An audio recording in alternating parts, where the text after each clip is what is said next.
मित्रों, इस वर्ष भी गेहूं खरीद का अंतिम दौर समाप्त हो चला है और जिले के 157 खरीद केंद्रों में 3,82,000 मीट्रिक टन गेहूं की अब तक खरीद हो चुकी है।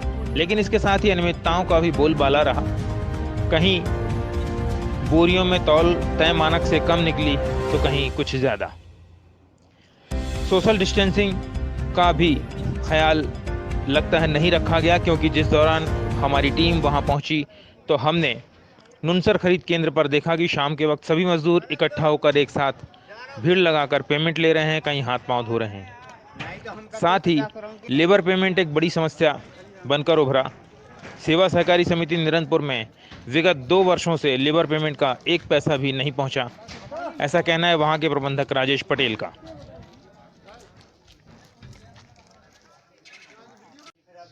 ये नुनसर केंद्र में अभी कितना माल खरीदा गया? गेहूँ 67,000 कुंटल। अच्छा, कितने किसानों का रजिस्ट्रेशन था इसमें? 643। अच्छा, तो पेमेंट सभी का हो गया है या बाकी है? बाकी है। कितने का बाकी है? बाकी है। अच्छा। और जो सरकार की तरफ से सिलाई तुलाई ढुलाई का पैसा आता है तो वो आ गया है? नहीं आया। नहीं आया। अच्छा, नाम बता दीजिए अपना। गंधर्व सिंह ठाकुर जी, गंधर्व सिंह ठाकुर। ठीक है। सेवा सहकारी समिति निरंतपुर, पंजीयन क्रमांक 1274, शाखा खटंगी, राजेश कुमार पटेल, समिति प्रबंधक निरंतपुर। जी, ये अपने यहाँ भी गेहूं की खरीद हुई है। कितने 6 केंद्र हैं अपने यहाँ? 5 केंद्र हैं। 5 केंद्र। 5 केंद्र हैं। कुल कितना माल अभी खरीदा गया है? 1,20,686 कुंटल। 1,20,686 कुंटल। और इसमें किसानों का सभी का पेमेंट हो गया है बाकी है? 518 कुंटल का पेमेंट हो गया है। अच्छा 449 किसान शेष हैं। अच्छा। जैसे ही ईपीओ जारी होंगे तत्काल भुगतान कर दिया जाएगा। अच्छा, तो ईपीओ जारी होने में कुछ देर हो रही है या क्या समस्या आ रही है? वो तो ऊपर ही से भोपाल से जनरेट होते हैं, जी, उसमें हम लोग कुछ नहीं करते। यहाँ वेयर हाउस में माल जमा होता है, उसके बाद ईपीओ जारी हो जाते हैं। हाँ जी। और सरकार की तरफ से जो है लेबर के लिए कितना पेमेंट आता है पर कुंटल या पर बोरी के हिसाब से? अब आ तो जाए, पहले भी 2 साल हो गए, अभी तो आई नहीं है। 2 साल से पेमेंट ही नहीं आया है? आई नहीं है। अच्छा। वो अर्ध लेवे की कृपा कर लेते तो बड़ी मेहरबानी होती आपकी भी और सरकार की भी। देखिए, हमारा काम है आपकी समस्या को सामने रखना, उस पर कार्रवाई करना अधिकारियों का काम है। तो ये पर बोरी कितना चार्ज कर, मतलब कितना पैसा भेजती है गवर्नमेंट? क्या नियम है? अब भेजे तो पहले 16 रुपये कुंटल के हिसाब से आता है उसमें। अच्छा, 16 रुपये प्रति कुंटल के हिसाब से। हाँ, तो मजदूरों की पेमेंट हो गई है या बाकी है? कर दिए साहब, जेबर एबर लोगों तक के गिरवी रख के कर दे, का करें हमारे बताओ। जी। छोटे से कर्मचारी मरे जा रहे वो न करो पेमेंट तो मरन, कर दो तो मरन, बचा साहब हम और के कहूँ ना कहूँ से। ये तो लाखों करोड़ों की पेमेंट होती होगी? कई लाखों की साहब, 11 लाख रुपये लग गए हमारे तो। जी। और अब लगते ही जा रहे हैं। और ये पूरा पैसा जो है जेब से भरना पड़ता है? जेब ही से भर रहे हैं। ठीक। नाम बता दीजिए अपना। राजेश कुमार पटेल, समिति प्रबंधक निरंतपुर। मेरा नाम राहुल तिवारी है, उड़ना मेडी केंद्र ऑपरेटर, केंद्र क्रमांक 4। यहाँ के केंद्र प्रभारी रोहित शर्मा हैं और यहाँ पे 43,263 कुंटल की खरीदी हो चुकी है और परिवहन 33,000 कुछ कुंटल का परिवहन हो चुका है। जिसमें से 8,763 कुंटल की पेमेंट का भुगतान हुआ है, जो 28 तारीख तक का ही पेमेंट का भुगतान था। लेकिन उसके वास्ते कंटिन्यू ना तो एसी नोट बन रहे हैं और ना ही किसानों का भुगतान हो रहा है, जिस कारण से यहाँ पे किसानों का आक्रोश भी बहुत ज़्यादा है और विवादास्पद ज़्यादा है, मतलब विवाद होने की स्थितियाँ ज़्यादा बन रही हैं। तो डीएमओ सर को इसके लिए लेटर भी लिखा गया है कंटिन्यू 2 दिन से, लेकिन अभी तक एक भी एसी नोट नहीं बनाएगा। यह सबसे बड़ी समस्या है, बाकी इसके अलावा और भी कोई समस्या नहीं है केंद्र में। बाकी सभी कार्य सुचारू रूप से चल रहे हैं। अच्छा। ये इसमें आपके यहाँ जब तौल हुई थी उसमें अभी हमने ये पाया कि कुछ बोरियों में धान कम है, कुछ बोरियों में धान ज़्यादा है, इसकी क्या वजह है? तो इसका ये है कि जैसे अपन तुलाई करते हैं, तुलाई करने के टाइम पे जो ऊपर की बोरियां रख जाती हैं तो उसमें कुछ मॉइस्चर और धूप के कारण थोड़ी सी कमी हो जाती है वजन की, और जो नीचे वाली रहती है उसमें बराबर रहती है धूप में लगने का। ये करीब 300 ग्राम का अंतर आ रहा है। 300 ग्राम का अंतर इसीलिए तो आता है। ऊपर की बोरी में 300 ग्राम, 200 ग्राम, 250 ग्राम आता है, कम हो जाती है। अच्छा, अभी कुछ दिन और अगर बोरियां ऐसी रखी रहेंगी तो ऊपर की बोरी सड़ने लगेगी, बोरी खराब होने लगेगी, हाथ लगाएंगे तो बोरी खराब हो जाएगी, इस टाइप की हो जाती है। जी। एक चीज़ ये बताइएगा कि अभी इसमें हमने देखा कि मतलब लोगों के बीच सोशल डिस्टेंसिंग और मास्क वगैरह के प्रति लोग जागरूक नहीं है, किसान जो लोग काम करने वाले हैं, इसको कैसे हैंडल कर रहे हैं आपकी समिति? इसमें हम लोग सोशल डिस्टेंसिंग के लिए पल्लेदारों को बता देते हैं और सैनिटाइजर की व्यवस्था कर देते हैं।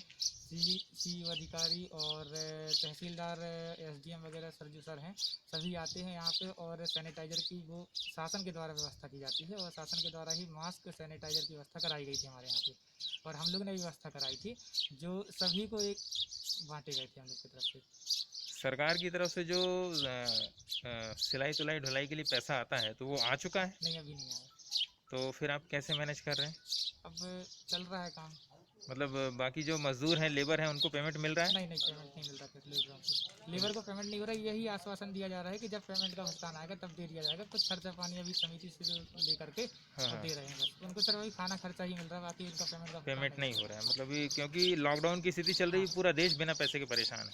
ऐसी स्थिति में जो है अगर लेबर पेमेंट नहीं हो रहा है तो स्थिति और बिगड़ है। हाँ। ठीक है, अपना नाम बता दीजिए एक बार मेरा फिर, नाम और राहुल केंद्र का तिवारी नाम बोलिए। मेरा नाम राहुल तिवारी है, पढ़ना मेडी केंद्र ऑपरेटर, केंद्र क्रमांक 4। सर, वर्तमान में अपने यहाँ गेहूँ खरीद का काम जारी है।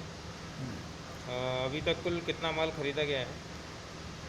जिले में 157 खरीदी केंद्र जो है संचालित हैं, जिनमें अभी तक लगभग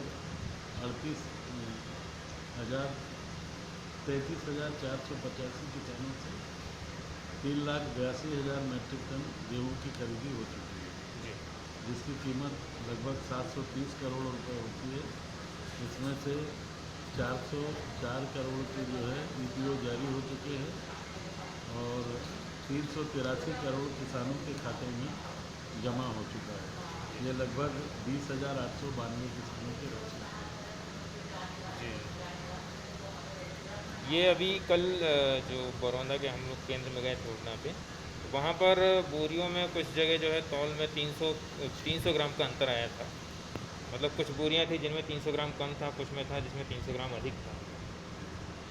इस संबंध में जो बोरियाँ कम ज़्यादा वजन की तौल हो रही है, जहाँ समय समय पर जो जांच हो रही है, उस जांच के आधार पर BRCS को जो है पत्र लिखा जा रहा है कि संबंधित समितियों के दोषी कर्मचारियों के विरुद्ध कार्रवाई की। इसमें एक मामला ये भी आया था कि किसानों का वहाँ का पेमेंट नहीं हो पा रहा है, और कुल 8,000 कुंटल का पेमेंट हुआ है अभी तक, जहाँ तक मेरी जानकारी है। बाकी का पेमेंट नहीं हो पा रहा है। ये मैं बता रहा हूँ आपको, बड़ौदा का जो केंद्र है। हाँ, तो पेमेंट का सिस्टम ये है कि टोटल खरीदी के बाद जब ऑनलाइन उसका एंट्री हो जाती है, ऑनलाइन एंट्री होने के बाद अगर गोदाम में जमा होना है तो उसका हैंडलिंग चालान होता है, और गोदाम में वहीं परिसर में जमा नहीं हो रहा, गोदाम परिसर में परिवहन में जा रहा है, तो परिवहन होने के बाद उसकी एक्सेप्टेंस नोट्स, ऐसी नोट जारी होते हैं।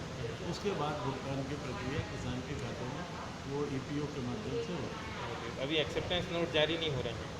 नहीं, जारी हो रहे हैं। जिस आधार पर गोदामों में जमा हो रहा है उसके आधार पर एक्सेप्टेंस नोट भी उसी आधार पर जारी हो। एक्चुअली समस्या यही है कि उस आधार पर वहाँ पर एक्सेप्टेंस नोट जारी नहीं हो रहे हैं। हाँ, इसके तो लिए हो समिति सकता वालों है ने कि जमा ना हो पाया हो समय पर, ऑनलाइन एंट्री नहीं हो पाई होगी, और कभी ऐसा भी होता है कि एक्सेप्टेंस नोट भी जारी होने में थोड़ा सा समय लगता है, तो कोई बात हो सकती है।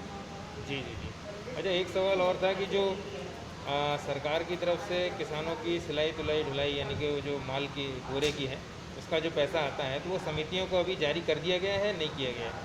देखिए, समितियों को जारी वो पैसा हो रहा है, सभी को अभी जारी नहीं हो पाया है। कुछ लोगों को जारी हुआ है, कुछ लोगों को जारी नहीं हुआ, ऑनलाइन जारी होना है। जी। तो जहाँ पर अभी ये पैसा जारी नहीं हो पाया है तो वहाँ भी लेबर पेमेंट रुका हुआ होगा या? अब उस समितियों ने क्या व्यवस्था दी है ये मैं यहाँ बैठ के नहीं बताऊँ। जाहिर सी बात है, अगर पेमेंट नहीं मिला उनको तो रुका हुआ होगा। जी। ठीक है sir, thank you very much.